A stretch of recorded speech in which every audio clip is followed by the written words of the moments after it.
Hi guys, இன்றைக்கி நம்ம சேனலில் terrified teacher at gold school அப்படிங்கிற மாதிரியான ஒரு அனிமே சீரிஸ் தான் பார்க்க போகிறோம். ஸோ இது நம்ம சேனலோடைய ஃபர்ஸ்ட் லாங் வீடியோ, அது மட்டும் இல்லாமல் ஃபர்ஸ்ட் எக்ஸ்ப்ளனேஷன் வீடியோ கூட. இந்த வீடியோ பிடிச்சிருந்துச்சுன்னா லைக் பண்ணிவிட்டு கமெண்ட் பண்ணுங்கள். ஸோ இதே மாதிரி நிறைய சீரிஸ் போடுறேன். உங்களுக்கு என்னென்ன அனிமே சீரிஸ் வேணும்னு சொல்லி கீழே கமெண்ட் செக்ஷனில் போடுங்க. நான் அதை எக்ஸ்பிளைன் பண்ணுறதுக்கு ட்ரை பண்ணுறேன். இப்போ வாங்க நம்ம கதைக்குள்ளே போயிடலாம்.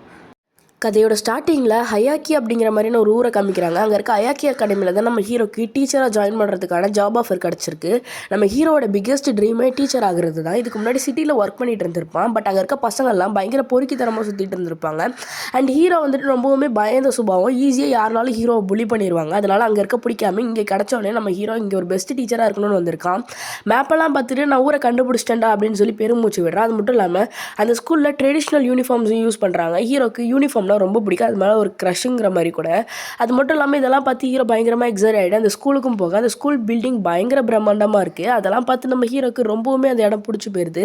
பார்த்தா சடனாக பின்னாடி வந்துட்டு பிரின்சிபல் வந்து ஹீரோவும் இந்த மாதிரி ஒரு நல்ல ஆப்பர்ச்சுனிட்டி கொடுத்ததுக்காக ரொம்பவுமே தேங்க்ஸ்ன்னு சொல்லி அவருக்கு வந்து நன்றி சொல்கிறான். அப்போ அந்த பிரின்சிபல் இருக்கட்டும், உங்கள் ஃபேமிலி எனக்காக நிறைய பண்ணியிருக்காங்க அண்ட் நீ வந்து இந்த ஸ்கூலுக்கு ரொம்பவுமே தேவைப்படுறேன்னு சொல்ல ஹீரோ ரொம்பவுமே ஃபீல் ஆகிட்டு நான் தேவைப்படுறேன்னு சொன்ன முதல் நீங்கள் தானே சொல்ல. பிரின்சிபலும் அவனுடைய கிளாஸை கூப்பிட்டு போய் காமிக்கிறாரு. இந்த கிளாஸ் தான் நீ எடுக்க போகிறேன்னு சொல்லி காமிக்க ஹீரோவும் ரொம்பவுமே ஹாப்பியாக இந்த மாதிரி ஒரு பெஸ்ட் சீசனில் நான் ஒரு டீச்சர் ஆக போகிறேன்டான்னு சொல்லிட்டு கிளாஸ்க்குள்ளே போகிறான். ஆனால் உள்ளே போனோடனே நம்ம ஹீரோக்கு பயங்கரமான ஷாக்கு. பார்த்தா பசங்க சூப்ளெக்ஸ் போட்டு விளையாடிட்டு இருக்கானுங்க. அது மட்டும் இல்லாமல் ஒவ்வொரு பசங்களும் ஒவ்வொரு தினசாக இருக்கானுங்க. பார்க்கவே வினோதமாக இருக்கானுங்க.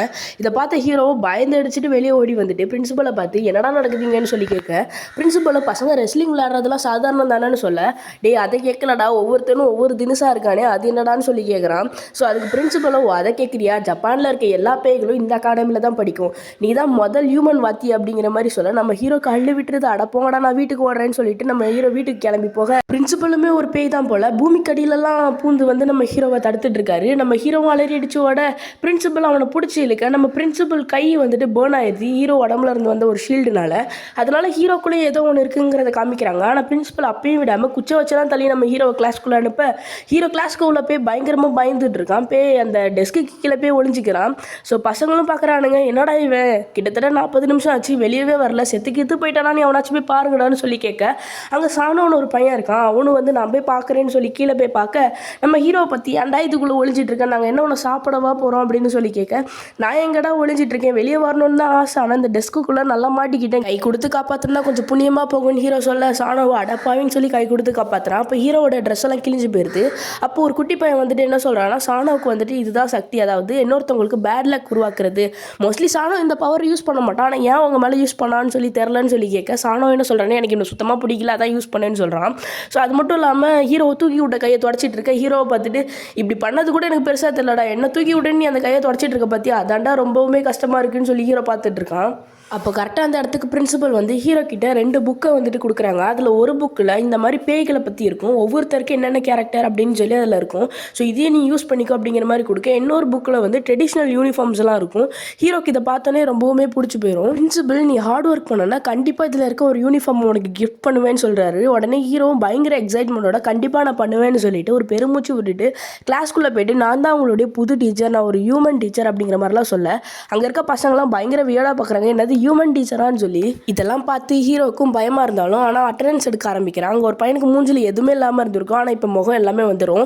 ஆக்சுவலி உங்களால் ஹியூமன் ஃபார்முக்கும் மாற முடியும். அங்கே ஒரு பொண்ணு பேய் மாதிரி இருந்திருப்பா, பொண்ணாக மாறிடுவா.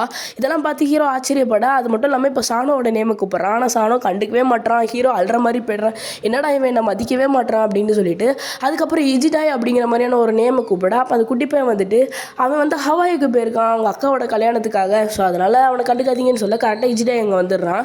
வந்துட்டு ஃப்ரெண்ட்ஸுக்கு கிஃப்ட்லாம் வாங்கிட்டு வர அது மட்டும் இல்லாமல் சாக்லேட்ஸ்லாம் வாங்கிட்டு வந்து கொடுத்துட்ருக்கான். இஜிடாய் அப்போ தான் நம்ம ஹீரோவை கவனிச்சு இது யாருன்னு சொல்லி கேட்க நம்ம ஹீரோவை நான் அவனுக்கு வந்திருக்க புது டீச்சர், நான் ஒரு ஹியூமன்னு சொல்ல இஜிடாய்க்கு சமகாண்டாய் ஹீரோவை போட்டு நொறுக்கி எடுத்துடுறான். ஹீரோவை சும்மா இருந்த என்னை ஏன்டா அடிச்சேன்னு சொல்லி கேட்க அப்போ தான் அந்த குட்டி பையன் சொல்கிறான் அவங்க அக்கா ஒரு ஹியூமனை கல்யாணம் பண்ணிக்கிட்டாங்க, ஸோ அது அவனுக்கு சுத்தமாக பிடிக்கல, அதனால் ஹியூமன்னு கேட்டாலே அவனுக்கு கோவம் வந்துடும்னு சொல்ல ஹீரோ அதுக்கு நான் என்னடா பண்ணுவேன்னு சொல்லி கேட்க இஜிடாய்க்கு வந்துட்டு சேரை உருவாக்குற சக்தி இருக்கும். ஸோ அவன் சேர்த்த வச்சு நம்ம ஹீரோவை பொழந்து கட்ட அதில் முக்கியெல்லாம் எடுத்துகிட்டு இருக்கான். ஹீரோ வந்துட்டு அப்போலாம் நீ அவனை போய் அடிக்கணும்டா என்ன ஏன்டா அடிச்சிட்டு இருக்கேன்னு சொல்லி கேட்க அதை சுத்தமாக இஜிட்டாய் கேட்கவே மாட்டான். இஜிட்டாய் வந்து ஹீரோ கிட்ட எனக்கு உன்னை சுத்தமாக பிடிக்கல, ஒழுங்கு மரியாதையாக உங்கள் ஹியூமன் வேர்ல்டுக்கு போயிட்டு நீ கிளாஸ் எடுறா, நீ ஒன்றும் எங்களுக்கு தேவையில்லைன்னு சொல்ல நம்ம ஹீரோ அப்போ தான் ரொம்பவுமே சோகமாக ஒரு விஷயத்த சொல்கிறான். கிட்டத்தட்ட அழுதுகிட்டே சொல்கிறான். என்ன சொல்கிறான்னா, என்னால் அந்த இடத்துக்கு திரும்ப போக முடியாது, சின்ன வயசுலேருந்து எனக்கு ஒரு ஃப்ரெண்ட்ஸ் கூட கிடையாது, பார்க்குறவங்களாம் என்னை புள்ளி பண்ணிட்டு தான் இருந்திருக்காங்க, அந்த இடம் எனக்கு சுத்தமாக செட் ஆகாது, அப்போ தான் நான் ஒரு டீச்சர் ஆகணும்னு நினச்சேன், எனக்கு இந்த வாய்ப்பு கிடச்சிச்சு, இதை நான் மிஸ் பண்ண சுத்தமாக விரும்பலன்னு சொல்லி அழுதுகிட்டே பேச பசங்க எல்லாருமே ரொம்ப சேட் ஆயிடுறானுங்க. இதை பார்த்த ஹீரோவோ இல்லை சும்மா தான் சொன்னேன் ஜோக் பண்ணேன்னு சொல்ல, இருந்தாலும் பசங்களுக்கு நல்லாவே புரிஞ்சது ஹீரோ ஒன்றும் ஜோக்கெல்லாம் பண்ணலை அப்படின்னு சொல்லிட்டு இஜிட்டாயும் கம்முன்னு போயிட்டு அவன் சேரில் உட்காந்துடுறான். அப்போ நம்ம ஹீரோ இன்னொரு பொண்ணுடைய நேமை கூப்பிட அங்கே அந்த பொண்ணு இல்லை. ஸோ இந்த பொண்ணை நம்ம கண்ணாடி போட்ட பொண்ணுன்னு சொல்லிக்கலாம். ஸோ அந்த கண்ணாடி போட்ட பொண்ணு அங்கே இல்லைன்னு ஹீரோ கேட்குறான். அதுக்கு அந்த குட்டி பையன் என்ன சொல்கிறான்னா, அவள் வின்டர் ஆரம்பித்த காலத்துலேருந்தே ஸ்கூலுக்கு வர்றதில்ல, ஏன் அப்படிங்கிறதுலாம் தெரியல அப்படிங்கிற மாதிரி சொல்ல, நம்ம ஹீரோ நாளைக்கு குரூப் ஃபோட்டோ எடுத்தாகணுமே, கண்டிப்பாக அவளை போய் கூப்பிடணும், நான் போய் அவளை கூட்டிட்டு வரேன் அப்படிங்கிற மாதிரி சொல்கிறான். ஹீரோவும் போய் கூப்பிட போக பின்னாடியே சாணும் அந்த குட்டி பையனும் வராங்க. அந்த குட்டி பையனை வந்து இஜிட்டாய் தான் போக சொல்லியிருப்பான், ஹீரோ கிறுக்குத்தனமாக எதுவும் பண்ணிடக்கூடாதுன்னு. அந்த குட்டி பையனுக்கு துணையாக சாணும் வர ஹீரோ திரும்பி பற்றி ஏன்டா என்ன ஃபாலோ பண்ணுறீங்க பாடி சோடா அப்படிங்கிற மாதிரி சொல்லி திட்டிகிட்டு இருக்கான். நீங்கள் எதையும் கண்டுக்கிற மாதிரி இல்லை, ஆனால் ஹீரோவா நான் அந்த பொண்ணை கண்டிப்பாக கூப்பிட்டு வருவேன், நம்ம எல்லாரும் சேர்ந்து நாளைக்கு அந்த குரூப் ஃபோட்டோ எடுத்தே ஆகணும்னு சொல்ல, அது மட்டும் இல்லாமல் ஹீரோ வந்துட்டு அந்த பொண்ணுக்கு வந்து குட் லக் இருக்குது, அது எனக்கும் ஹெல்ப் பண்ணணும்னு சொல்லி சைடில் யோசிச்சுட்டு இருக்கான். சாணம் நீங்கள் அதுக்கு மட்டும் சொன்ன மாதிரி தெரியலேன்னு சொல்லி கேட்க, நம்ம ஹீரோ அதெல்லாம் விடுங்க வாங்க நம்ம அந்த பொண்ணை போய் கூப்பிடுவோன்னு சொல்லிட்டு கூட்டிகிட்டு போகிறான். அங்கே போனால் காலிங் பெல்ல ரொம்ப நேரம் அடிச்சுக்கிட்டே இருக்கான். அந்த பொண்ணு ரெஸ்பான்ஸ் கொடுக்குற மாதிரியே இல்லை.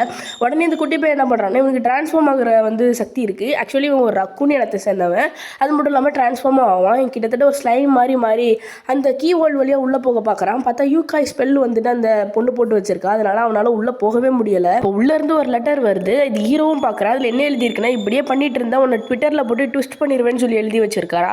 இதை பார்த்து ஃபஸ்ட்டு பயந்த ஹீரோ, இருந்தாலும் நான் உன்னை கூட்டிகிட்டு போயே தான் ஆவேன் அப்படின்னு சொல்லிட்டு தரன்னு சொல்ல, திடீர்னு பார்த்தா ஹீரோ உடம்புலேருந்து வந்த பவர்னால அந்த ஷீல்டு உருவாகி அந்த கதவே உடச்சி தள்ளிடுது. ஆனால் ஹீரோக்கு ஒன்றுமே தெரியல. நம்ம குட்டி பையனே எதுனா பலத்தை காற்று எதுனா அடிச்சுச்சாடா, என்னடா கதவு இப்படி போய் பறந்து விழுது அப்படின்னு சொல்லி பார்த்துட்டு இருக்கான். ஹீரோவோ சரி எது நடந்தாலும் நம்ம நல்லதுக்கு தான் நடந்திருக்குன்னு உள்ள போக, அந்த பொண்ணு பயங்கரமாக கத்திட்டு இருக்கான், அந்த உலகத்தை காப்பாற்றணும், நம்ம ஹீரோ என்ன உலகத்தை காப்பாற்ற போறியான்னு சொல்லி கேட்க, அவள் கேம் விளையாடிட்டு இருக்கா. அந்த குட்டி பையனோ வந்துட்டு இது இஜிட்டாய் உனக்கு வாங்கி கொடுத்த கேம் தானேன்னு சொல்லி கேட்க, இஜிட்டாய் வந்து அதை வாங்கி கொடுத்துருப்பான். அந்த பொண்ணு அந்த நைட்டே அந்த கேமை முடிச்சிருப்பா. இஜிட்டாயும் ஷாக்கில் இதோட அடுத்த சீரிஸ் ரிலீஸ் ஆக போகுது அப்படிங்கிற மாதிரி சொல்லியிருப்பான். இந்த பொண்ணு திரும்ப அடுத்தடுத்த சீரிஸாக வாங்கி விளையாடி நைட்டு ஃபுல்லாக தூங்காமல் காலையிலையும் எழுந்திரிக்க முடியாமல் தான் ஸ்கூலுக்கு வராமல் இருந்திருப்பா. இவனுங்களும் நாங்களே என்னென்னமோ நினச்சோம், நீ இதுக்கு தான் ஸ்கூலுக்கு வரலையான்னு சொல்லி ஷாக்காரானுங்க. ஹீரோவோ போயிட்டு அந்த பொண்ணுக்கிட்ட கெஞ்சிட்டு இருக்கான், தயவு செஞ்சு நாளைக்கு ஸ்கூலுக்கு வா, அது மட்டும் இல்லாமல் நீ கேம் எந்த காலத்துலையும் விளையாடிக்கலாம், ஆனால் ஸ்கூல் லைஃப்ங்கிறது ஒருக்கா தான் உன் வாழ்க்கையில் வரும், அதை மட்டும் மிஸ் பண்ணிடாத, நீ கேமில் விளையாட முடியாத பல விஷயங்கள் ஸ்கூலில் தான் அனுபவிக்க முடியும்னு சொல்லி மோட்டிவேட் பண்ணுறான். அது மட்டும் இல்லாமல் நீ ஸ்கூல் யூனிஃபார்மில் ரொம்பவுமே அழகாக இருப்ப, உன் ஹேர் ரொம்பவுமே அழகாக இருக்குது அப்படிங்கிற மாதிரிலாம் சொல்லிட்டு போகிறான். அப்போ 2 டீச்சர்ஸ் பிரின்சிபல் கிட்ட போய்ட்டு எதுக்கு நீங்கள் ஒரு ஹியூமன் டீச்சர் ஹையர் பண்ணீங்க, அது மட்டும் இல்லாமல் உங்கள் ஃபேமிலியில் யாருக்காச்சும் தெரிஞ்சவனான்னு சொல்லி கேட்க, அப்போ தான் பிரின்சிபல் ஒரு விஷயத்த சொல்கிறாரு. 1000 வருஷத்துக்கு முன்னாடி நம்மளை மாதிரி கோல்ஸுமே வந்துட்டு ஹியூமன்ஸோட தான் வாழ்ந்துட்டு இருந்தாங்க. அப்போ சில கோல்ஸ்லாம் நிறைய தப்பு பண்ணாங்க, அவங்கள அடக்கிறதுக்கு வந்துட்டு சில பேர் இருந்தாங்க. ஸோ அவங்க ரொம்பவுமே பவர்ஃபுல்லான இருந்தாங்க. அது மட்டும் இல்லாமல் அவங்ககிட்ட நிறைய சக்தியும் இருந்துச்சு. அந்த வம்சாவளியில் வந்த பையன் தான் நம்ம ஹீரோ. அவன் அந்த ஃபேமிலியோட 2வது சன். அது மட்டும் இல்லாமல் அவங்க ஒரு ஷிரன், அதாவது ஒரு கோயில் வச்சு நடத்திட்டு இருக்காங்க இப்போ அந்த இடத்துல. அவனுக்குள்ளே இருக்க சக்தி பயங்கரமாக இருக்கும். ஹியூமன்ஸை பொறுத்த வரைக்கும் அவன் வீக்காக இருக்கலாம், ஆனால் நம்மள மாதிரி கோல்ஸை பொறுத்த வரைக்கும் ரொம்பவுமே பயங்கர சக்தி வாய்ந்த ஆள் அப்படிங்கிற மாதிரி சொல்லிட்டு இருக்காரு. இது எல்லாத்தையுமே வந்து நம்ம சாணவும் ஒளிஞ்சு நின்று கேட்டுடுறான். ஓ அதான் கதையா நீ அன்னைக்கு அந்த டோரை உடச்சது அப்படின்னு சொல்லி பார்க்க இன்ட்ரெஸ்டிங் அப்படின்னு சொல்லிட்டு அங்கேருந்து கிளம்புறான். நம்ம ஹீரோவோ நேற்று நம்ம அந்த கண்ணாடி பொண்ணை கூப்பிட்டுட்டோம், கண்டிப்பாக இன்னைக்கு வருவா அப்படின்னு சொல்லி ரொம்ப சந்தோஷமாக நடந்து போயிட்டு இருக்கான். கரெக்டாக அந்த பொண்ணு வர இந்த யூனிஃபார்ம் உனக்கு ரொம்பவே நல்லா இருக்குது, அது மட்டும் இல்லாமல் அந்த ரெட் கலர் உட்டி நல்லாவே மேட்ச் ஆகுது அப்படிங்கிற மாதிரி சொல்லிட்டு இருக்கான். நம்ம அஜிட்டாயும் வந்துட்டு நேற்று நான் நடந்துக்கிட்டதுக்கு ரொம்பவுமே சாரி, தேங்க்ஸ் அந்த கண்ணாடி போட்ட பொண்ணை வந்து கூட்டிகிட்டு வந்ததுக்கு அப்படிங்கிற மாதிரி சொல்கிறான். ஸோ இதனால் ஹீரோக்கு ரொம்பவுமே சந்தோஷமாக இருக்குது. அப்புறமேட்டு இந்த கிளாஸில் இருக்க 26 பேர் சேர்ந்துட்டு ரொம்பவுமே ஹாப்பியாக அந்த குரூப் ஃபோட்டோவையும் எடுத்து முடிக்கிறாங்க. நம்ம சாணோ ஹீரோ கிட்ட உங்களை மோசம்லாம் சொல்ல முடியாது, இன்றைக்கி நல்ல ஒர்க் பண்ணீங்கன்னு சொல்ல நம்ம ஹீரோக்கு ரொம்பவுமே சந்தோஷமாக இருக்குது. நீ ஆடா என்ன பாராட்டுறது அப்படின்னு சொல்லிட்டு, ஆனால் ஆடிக்கிட்டே போயிட்டு பக்கத்தில் இருக்க பைப்பை திறந்து விட்டுற, அது நம்ம ஹீரோ மேலே அடிக்க ஹீரோ சாணோ மேலே விழ 2 பேரும் போயிட்டு முள்ளங்கி தோட்டத்தில் விழுந்துடுறானுங்க. அந்த முள்ளங்கிக்கு வேற உயிர் இருக்குது, அது இவங்களை போட்டு கடிச்சிட்டு இருக்குது. ஸோ அப்போ நம்ம ஹீரோ நினைக்கிறான் அந்த கண்ணாடி பொண்ணை கூப்பிட்டு வந்து நம்மளுக்கு லக்கு தானே ஒரு நீ நல்லா நடந்துட்டு இருக்கு அப்படின்னு சொல்லி யோசிக்க, அந்த கண்ணாடி பொண்ணு வந்துட்டு ஓ சார் அதுக்கு தான் என்ன வந்து கூப்பிட்டீங்களா அப்படின்னு சொல்லி கேட்க, உடனே இந்த கண்ணாடி பொண்ணு அப்போ தான் ஒரு விஷயத்த சொல்கிறேன், நான் போட்டிருக்க ட்ரெஸ்ஸை பொறுத்து தான் என்னுடைய லக்கு மாறும், நான் இப்போ ரெட் கலர் ட்ரெஸ் போட்டிருக்கிறதுனால இது பேட் லக்கு குறிக்கும், உங்களை சுற்றி 2 பேட் லக் இருக்குன்னு சொல்லி சாணோவையும் பார்க்குறான். பார்த்தா சாணோ கொலகான்னு நின்றுட்டு இருக்கான். கடைசியாக நம்ம சாணோ ஹீரோ மேலே கொலகானில் ஒரு சூப்ளெக்ஸ் போட இந்த எபிசோடையும் முடிக்கிறாங்க. ஸோ நான் சொன்ன மாதிரி இது நம்ம சேனலோடைய first long video and first explanation video. உங்களுக்கு இதே மாதிரி அனிமே சீரிஸ் வேணும் அப்படின்னா மறக்காமல் உங்களுக்கு பிடிச்ச அனிமே கீழே கமெண்ட் பண்ணிடுங்க. ஸோ இதோடைய நெக்ஸ்ட் எபிசோடில் நம்ம சந்திக்கலாம். பாய்.